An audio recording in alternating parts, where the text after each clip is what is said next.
Salat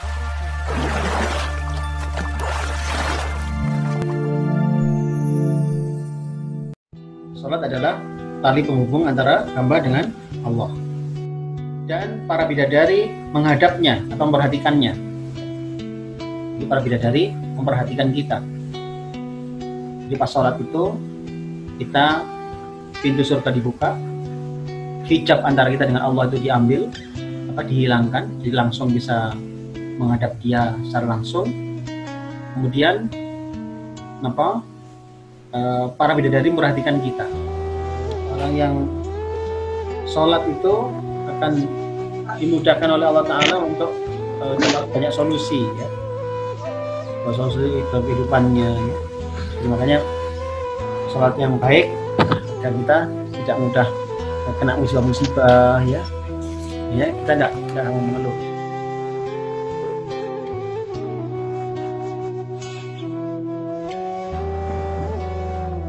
Bismillahirrahmanirrahim.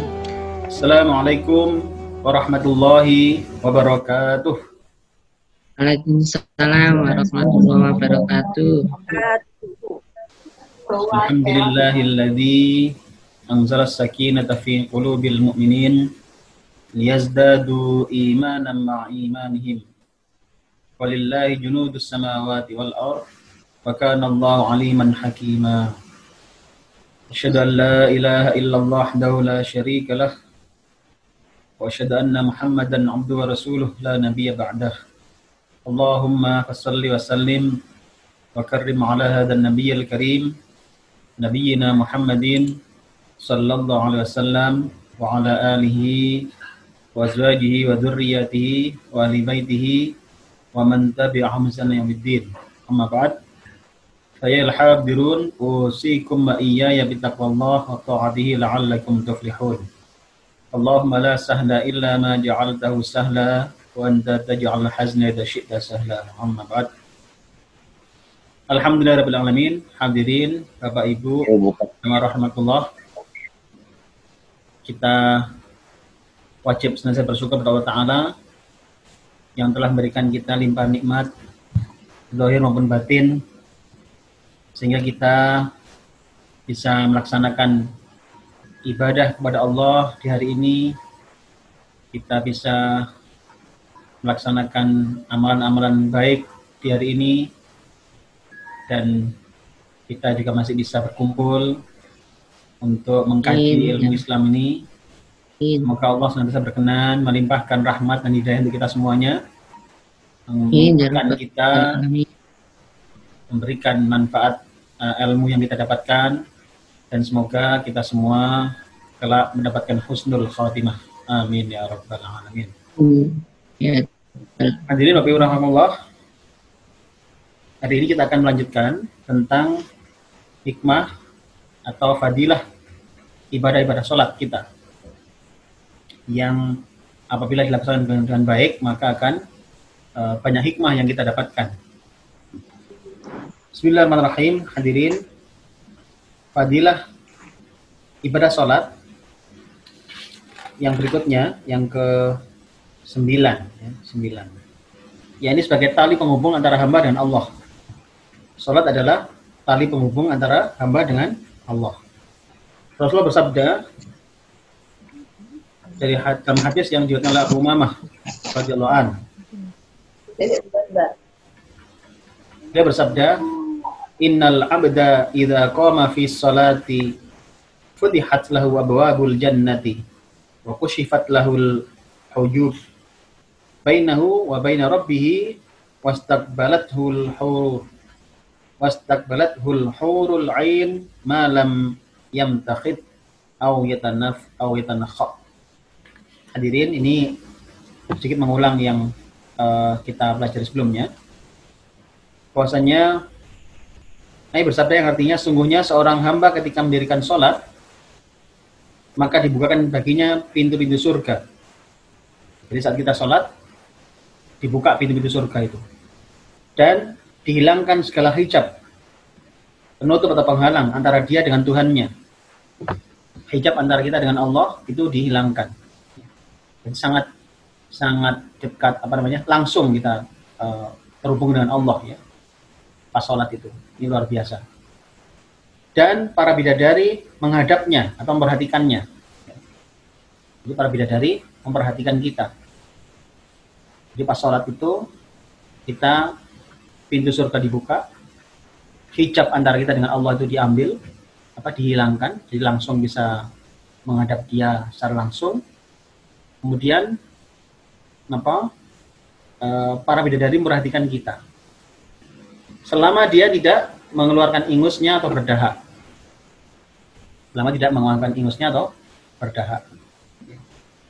Artinya ketika kita sholat ini langsung terhubung dengan Allah. Ya. Maka kita harus memperhatikan ya, dalam sholat ini harus yang baik, yang sempurnakan. Ya. Rukuknya, sujudnya sempurnakan. Ya. Karena kita sedang langsung terkoneksi dengan Allah Subhanahu wa Ta'ala. Ya. Jangan sampai kemudian kita terhubung dengan Allah, saat langsung ketemu dengan Dia, kita sedang memikir yang lain, ya. Sedang mengangan-angan yang lain. Sayang kan, pas ketemu Allah kita mikir yang lain. Mestinya pas ketemu Allah kita bisa matur apa inginnya kita, apa yang kita harapkan, ya. Doa-doa kita, ya. Kita mohon pada Allah anak yang soleh-solihah, kita mohon pada Allah kehidupan yang mudah, ya, yang rezeki yang halal dan barokah. Nah, begitu itu bisa kita minta. Ya. Makanya salah satu kesempatan ini jangan lewatkan. Ya. Sempurnakan ibadah sholat kita dengan sebaik-baiknya, dan diantaranya adalah tidak mengeluarkan ingus atau berdahak. Jadi tidak boleh meludah sisi, kalau kita sisi ketika kita sholat nih, jangan, tahan dulu. Kenapa? Karena saat itu menjadikan kondisi kita ini menjadi berkurang kesempurnaannya. Jadi makanya kalau kita sedang sakit, misalkan keluar ingus, maka bersihkan dengan tisu, ya, bawa tisu, sangu tisu sekalian, ya, biar kita tidak sampai mengeluarkan. Jadi kondisinya ini kebersihannya, kesempurnaannya kita jaga. Jadi seperti itu. Kemudian fadilah berikutnya adalah kondisi terdekat hamba dengan Tuhannya. Ya, ini hikmahnya. Sholat itu adalah merupakan sarana kita mendekat pada Allah. Ya. Jadi kalau kita ingin mendekat kepada, misalkan pada pimpinan perusahaan, kita ingin mendekat. Ya. Kenapa? Karena kalau dekat bisa punya fasilitas misalkan. Itu bayangkan kita mendekat kepada pimpinan perusahaan aja seperti itu, mendapat fasilitas. Bayangkan kalau kita mendekat kepada Allah, penguasa alam semesta ini, pasti banyak fasilitas yang akan kita dapatkan nanti. Jadi makanya ini kesempatan, makanya sholatnya jangan di susu, sayang nanti. Sholatnya mestinya yang tenang, karena saat itu kita sedang dekat dengan Allah. Sayang sekali kalau sholatnya buru-buru, akhirnya kemudian tidak sempurna, sayang sekali. Dari Abu Hurairah radhiyallahu anhu, beliau meriwayatkan bahwasanya Rasulullah Muhammad SAW bersabda, "Aqrabu ma yakunul 'abdu min rabbih azza wa jalla wa huwa sajidun, faktirud du'a." Nabi bersabda, yang artinya kondisi terdekat seorang hamba dengan Tuhannya azza wa jalla adalah ketika ia sedang bersujud. Maka perbanyaklah doa ketika sujud. Hadirin, ini kesempatan kita dekat dengan Allah, maka perbanyak doa. Ya. Hadis ini riwayat Bukhari, Muslim, nomor 482. Artinya ini kondisi yang kita dekat dengan Allah. Jadi saat sujud itu sangat dekat dengan Allah. Maka perbanyak doa. Ya. Banyak doa. Nah, tentu doa yang tidak membatalkan jangan doa dengan bahasa kita, karena itu bisa membatalkan sholat. Gitu. Doanya jangan dengan bahasa Indonesia, jangan, tidak boleh bahasa Jawa, tidak boleh. Dan doa dengan bahasa hati mawon, dalam hati mawon doanya. Pas sujud terbanyak minta pada Allah, minta diberikan kehidupan yang berkah, yang mudah, itulah kira-kira. Ini kesempatan, makanya lagi-lagi jangan sampai kita menyanyiakan sholat kita. Jangan buru-buru, jangan buru-buru.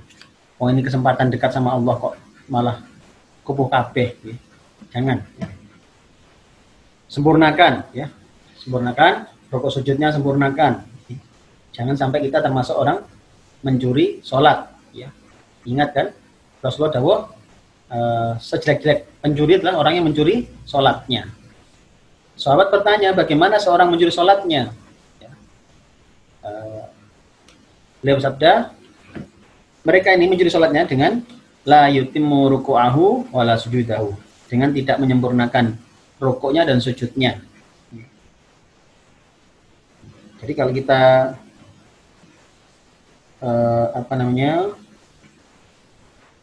kita sedang sholat, sempurnakan, ya, karena itu adalah jangan sampai kita termasuk orang mencuri sholat, ya, orang yang tidak menyempurnakan rukuk dan sujudnya. Hati-hati, karena saat terdekat pada Allah kita manfaatkan, ya, yang tenang, ya, sujudnya yang tenang, ya, rukuknya yang tenang, ya. Dan itu kesempatan kita. Ya. Kemudian yang berikutnya adalah sarana berbisik kepada Allah. Ya, sarana berbisik kepada Allah.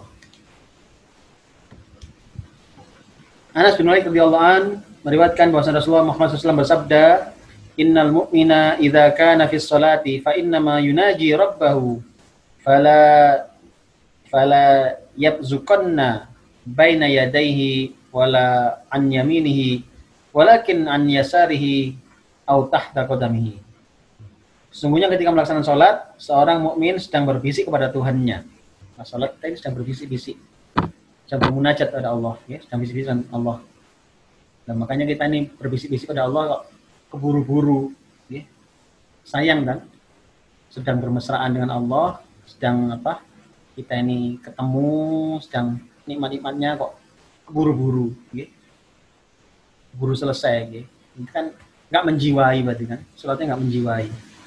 Oh ini kesempatan bertemu Allah, kesempatan berbisik dengan Allah. Lu kok bisa sih sholat keburu-buru? Makanya ini kan jadi pengingat buat kita semuanya. Mari kalau sholat kita sempurnakan, yang tenang, yang tenang. Kesempatan ini, kesempatan menjenengan ketemu dengan pemilik alam semesta, coba. Ketemu dengan pemilik jagat nih, dengan penguasa jagat. Kesempatan itu. Minta apa coba jenengan? Minta sembuh dari penyakit, minta saat itu. Minta rezeki yang banyak, minta saat itu. Pas langsung kontak dengan pemilik alam, eman kalau nggak minta apa-apa. Apalagi keburu-buru selesai, ya. Dang mari. Itu gangguan setan, ya. Diganggu. Biar keburu-buru. Loh, kalau sholatnya dibuat tenang-tenang nanti jamaahnya bubar, Ustadz, misalkan. Misalkan ada yang begitu kan? Khawatir jamaahnya bubar. Enggak. Kalau kita menjelaskan kepada jamaah. Makanya maaf untuk para saudara-saudara saya yang jadi takmir. Takmir itu posisinya mendidik umat, mendidik jamaah, gitu. Bukan nuruti maunya jamaah. Jangan selalu nuruti mau jamaah. Lalu jamaah ini kan manusia banyak dan tidak semuanya ngerti agama. Nah, kalau semuanya maunya dituruti, iya kalau sesuai dengan tuntunan Islam. Kalau enggak, mestinya kita yang mendidik, kita yang mengajarkan kepada mereka. Sholat itu seperti ini loh contoh Rasulullah. Mari kita nyontoh Rasulullah, nah, gitu kan. Bukan terus maunya mereka dituruti. Ya. Loh, kalau nuruti maunya kebanyakan orang itu bisa bahaya. Jadi istilahnya kan ngeten. Jangan kayu sama meteran itu yang benar kayu ikut meteran, apa meteran ikut kayu? Nah, ya kan? Mestinya kan kayunya ikut meteran. 1 meter misalkan. Kalau kayunya lebih dari 1 meter, potong. Kan begitu. Nah kalau meteran ikut kayu, tidak akan ada benernya. Tidak akan ada meteran bener, udah ada. Nih. Karena semua ikut kayu. Nah, kayu panjangnya macam-macam. Jadi tidak semuanya itu harus nuruti maunya jamaah. Ini maunya begini, mau begini loh. Kalau diturut-turuti, pasti pingin yang ringan, yang enteng-enteng mawon. Loh, kalau seandainya malah maunya itu kalau bisa itu malah nah esok malah nggak sholat tapi masuk surga kok, ya. Jadi makanya ya, dididik, kita bimbing, didik, jelaskan ini harusnya begini, Fatihah itu begini, rokok begini, sujud begini, kan begitu. Jadi jangan sampai kita sembarang-sembarang maunya jamaah seperti apa, ya. Dengan dalih apa? Suara terbanyak. Ya. Maaf, ya, suara terbanyak itu bisa diterapkan untuk yang hal lain. Ya. Kalau untuk urusan ibadah, urusan agama, tidak bisa suara terbanyak itu. Tidak bisa. Kalau suara terbanyak itu, karena kebanyakan manusia itu, akhir zaman ini semakin hari semakin banyak yang lalai, ya. Semakin hari semakin banyak yang menyimpang. Penyampir sani mawon lah. Satu desa misalkan, itu banyak mana yang sholat dengan yang nggak sholat, kan nggak mengukur. Dan perkecil lagi misalkan, satu RW itu banyak mana, satu RT banyak mana antara yang sholat nggak sholat, itu sudah nampak sekali. Memang akhir zaman ini, akhir zaman. Nah kalau semuanya dihitung suara terbanyak, itu bisa bubrah agama ini. Lama-lama bisa jadi kesepakatan misalkan, gimana jamaah enaknya subuh jam berapa, sebegitu nanti itu. Gimana subuhnya enaknya jam berapa adzan jam 5 pas setengah 6. Tidak bisa nih, ada yang tidak bisa, tidak pakai kesepakatan. Manusianya ngikut aturan, bukan aturannya ngikut maunya manusia, nggak akan selesai nih kok. Dan tidak ada benar, nggak ada yang benar mungkin. Jadi makanya jangan jadi takmir, nggak usah takut ditinggalkan jamaah. Memang Rasulullah dulu juga mengingatkan jamaah, para sahabat ya saat zaman itu. Ada yang terima, ada yang menolak, ada yang mencaci maki, itu biasa. Tapi kita sudah menyampaikan kebenaran. Jadi makanya bukan kita nuruti maunya orang-orang. Ya. Wah ini bentur itu bubrah ini Ustaz. Tidak usah khawatir. Nanti kalau Allah berikan hidayah pada mereka balik sendiri kok. Itulah memang rahasia ilahi. Ya. Makanya kita ini bukan maunya kita ini adalah menyampaikan maunya Allah. Ya. Kita menyampaikan maunya Rasulullah. Ya kan begitu. Ya. Nanti Allah akan menembuskan hidayah kepada para jamaah kita, insya Allah. Ya. Baik, kita lanjutkan. Jadi ketika kita sholat adalah saat kita berbisik dengan Allah. Maka sayang kalau kita keburu-buru. Ya. Sayang banget nih kalau keburu-buru. Kemudian yang berikutnya ke-12, sarana untuk menghadapkan diri kepada Allah. Salat adalah sarana untuk menghadapkan diri kepada Allah. Abu Hurairah radhiyallahu anhu meriwayatkan bahwa Nabi Muhammad SAW bersabda, "Idza qama ahadukum ila sholati fala yabsuq amamahu fa innama yunaji Allah ma dama fi musalla wala an yaminihi fa inna an yaminihi malakan wal yabsuq an yasarihi aw tahta qadamihi fal yadfinha. Ketika salah seorang kalian berdiri dalam sholat, maka janganlah meludah di depannya. Ingatlah Allah sesungguhnya dia sedang berbisik munajat kepada Allah. Ingatlah bahwa sesungguhnya dia sedang berbisik atau munajat kepada Allah Azza wa Jalla. Selama dia berada di tempat sholat. Loh. Ini yang apa? Utamanya tadi. Maksudnya kita sedang berbisik dengan Allah. Ya. Sekali lagi Wong sedang berbisik ini kan sedang mesra ya, dengan Allah ini sedang dekat gitu, sangat dekat sekali. Minta, jenengan takut apa? Minta saat itu perlindungan. Jenengan sedang kepingin apa? Minta saat pada Allah.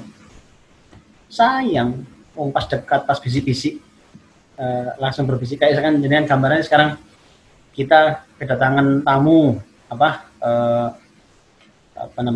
tokoh gitu ya, misalkan tokoh kaya raya, misalkan gubernur lah misalkan begitu ya, datang ke acara di kampung kita. Terus nyenengan kebagian untuk bisa dempet dengan beliau, duduk bersampingan dengan beliau. Kan bisik-bisik kan? Kan berarti kan dekat sekali, bisik-bisik kok. Dekat sekali. Nah, saat itu sayang kalau jenengan nggak bicara kepentingan jenengan, pas dekat itu kan. Artinya ini kesempatan, pas bisik-bisik pas dekat sekali gitu. Oke. Maka kita ketika sholat itu adalah kita sedang bermunajat atau berbisik dengan Allah ya.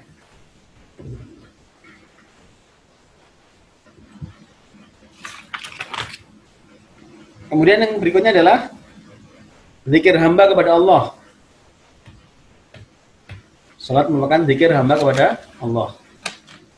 Abu Hurairah radhiyallahu an meriwayatkan bahwa dia mendengar Rasulullah SAW bersabda, qala Allah Ta'ala qasamtu sholata baini wa baina 'abdi nisfaini wa li 'abdi ma sa'ala.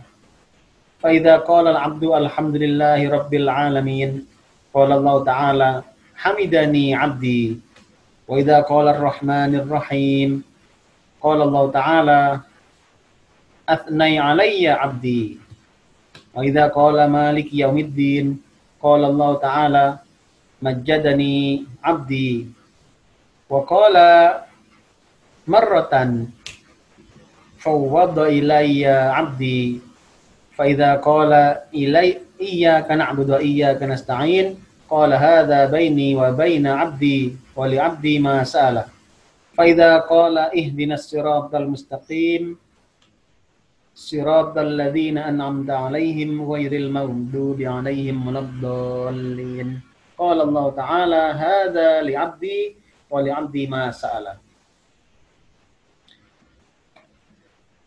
Nabi bersabda, beliau menjelaskan firman Allah.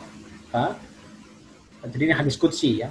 Nabi bersabda menyabdakan perkataan Allah. Aku, Allah Azza wa Jalla, membagi Al-Fatihah menjadi dua bagian. Allah membagi Fatihah itu menjadi dua bagian. Satu bagian untukku dan satu bagian untuk hambaku. Fatihah itu jadi dua bagian. Sebagian untuk kita, untuk Allah, sebagian untuk hambanya, untuk kita ini. Dan aku akan memberikan apa yang diminta hambaku. Jadi ini kehebatan Fatihah hadirin. Fatihah itu ada dua bagian, sebagian untuk Allah, sebagian untuk hambanya. Dan Allah berjanji akan memberikan apa yang diminta hambanya. Nah, ini kesempatan sekali ketika Fatihah ini. Ketika hambaku berkata, Alhamdulillahi Rabbil Alamin. Jadi saat kita membaca itu, Alhamdulillahi Rabbil Alamin, pas sholat itu, maka Allah berfirman, maka Allah Subhanahu wa ta'ala berfirman, hambaku telah memujiku. Hambaku telah memujiku. Jadi saat kita baca Fatihah itu, Alhamdulillahi Rabbil Alamin, itu Allah langsung balasi. Langsung balasi. Hambaku memuji aku ini. Ya. Jadi langsung terbalas. Ya. Jadi beda dengan kalau kita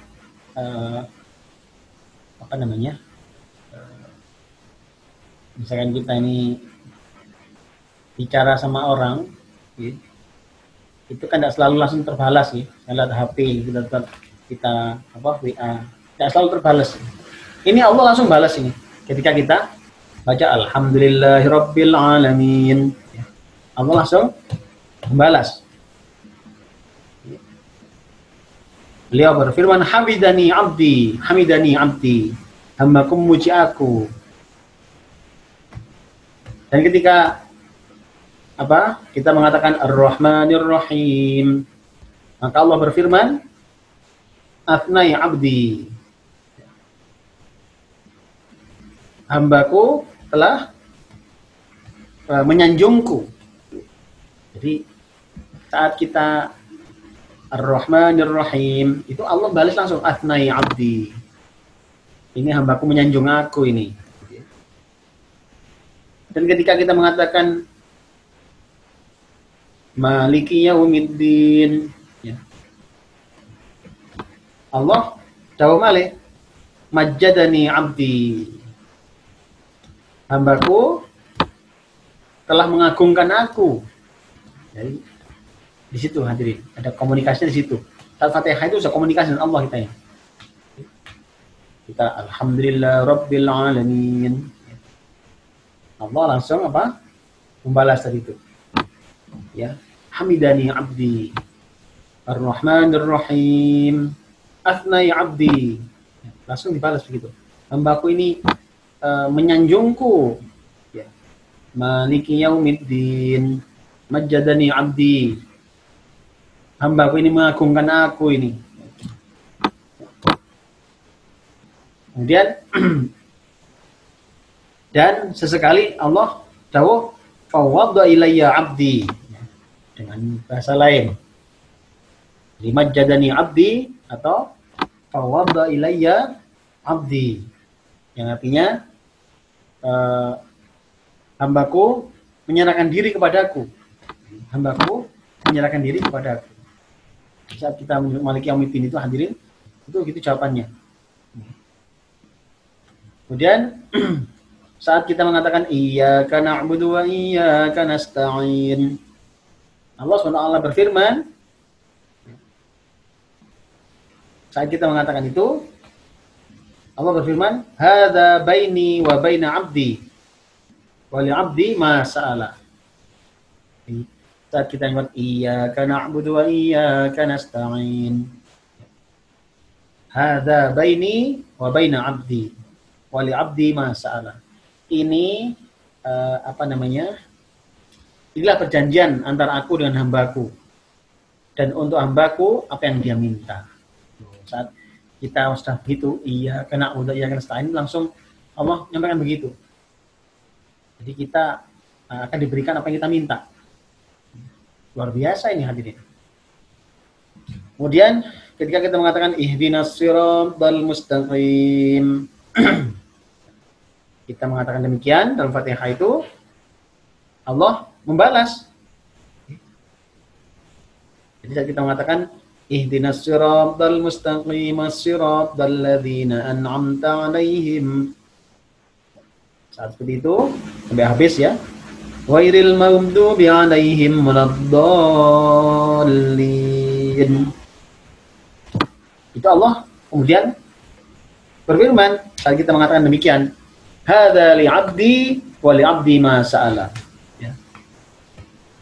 Jadi saat kita menyatakan di kalimat akhir Fatihah itu langsung begitu jawabannya, hadza li 'abdi.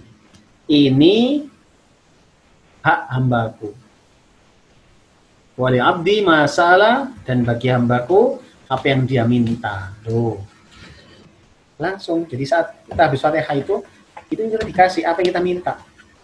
Makanya kan saat kita habis ghairil maghdubi 'alaihim waladdallin, itu minta dulu rabbighfirli, gitu kan? Minta ya Allah ampuni saya, rabbighfirli. Langsung amin. Jadi pas sholat ini kita sedang berbisik-bisik dengan Allah ya, bermunajat. Makanya sayang kok keburu-buru. Ya. Kalau lihat TV aja bisa berjam-jam. Sholat 5 menit itu sudah, aduh, kayak setengah tahun rasanya. Kok bisa begitu? Diajak baca sabbihi saja sudah dikomentari sama jamaah. Oh, dowo-dowo. Ini terlalu berlebihan. Makanya tidak ngerti, harus ngerti nih. Ketemu sama Allah kok. Ya, kita harus sampaikan. Ya tentu tidak sangat panjang juga enggak. Tetapi memang ini saat kita ketemu sama Allah. Sayang kalau kita buru-buru. Nanti kalau sholat sunnah sendirian, tambah panjang lagi kan begitu. Tapi kebanyakan memang sholat jamaah kita masih banyak keburu-burunya. banyak guru-gurunya. Alasan ini, alasan itulah. Padahal tidak selalu benar gitu loh. Makanya harus kita mari introspeksi diri lah. Kita ini salat jangan keburu-buru. Ini pas saat kita ketemu dengan Allah. Pas saat kita apa yang kita minta itu diajangi ombo sama Allah. Mau dikasih kita sama Allah ya. Itulah kira-kira gambarannya. Kemudian berikutnya adalah aminnya malaikat ya. Abu Hurairah radhiyallahu anhu meriwayatkan bahwa Rasulullah SAW bersabda, "Idza ammanal imamu fa aminu fa innahu man wafaqa ta'minuhu ta'minal malaikah ghufira lahu ma taqaddama min dzambi." Ini hadis riwayat Imam Bukhari. Jadi Rasulullah bersabda, ketika imam membaca amin, maka bacalah amin. Ya. Karena sesungguhnya orang yang bacaan aminnya bersamaan dengan bacaan amin malaikat, maka diampuni baginya dosa-dosanya yang telah lalu. Hadirin Bapak Ibu jamaah rahmatullah, saat kita Fatihah, sedang berjamaah, imamnya sedang amin, ya, aminnya imam ini, itu saat bersamaan dengan malaikat itu amin juga. Maka bayangkan kalau kita Fatihah itu kan doa ya, kita doa minta siratal ladzina an'amta 'alaihim ihdinas siratal mustaqim, minta jalan yang lurus ya. Nah, kemudian bayangkan kalau diamini malaikat, coba luar biasa. Padahal salah satu agar doa kita tidak terhijab adalah muncul dari lisan yang tidak banyak dosa ya. Muncul dari lisan yang bersih ya. Tidak pernah nyakiti hati orang, tidak pernah artinya ini memenuhi syarat sekali. Jadi malaikat ini luar biasa ketika amin itu ya, luar biasa. Doa-doa kita akan diaminkan oleh malaikat juga. Gimana caranya? Aminnya dengan barengkan dengan aminnya imam ya. Jangan mendahului. Kadang kan mendahului kayak jengkel itu. Siratal ladzina an'amta 'alaihim ghairil maghdubi 'alaihim waladdallin. Misalkan aminnya itu sudah enggak sepakat, enggak bareng begitu dengan imamnya. Sayang. Ya. Atau belum selesai amin karena apa? Karena nyemoni ya. Nyindir imamnya kelamaan. Misalkan begitu. Jangan, ini kesempatan aminnya bareng malaikat kok tambah begitu. Jangan.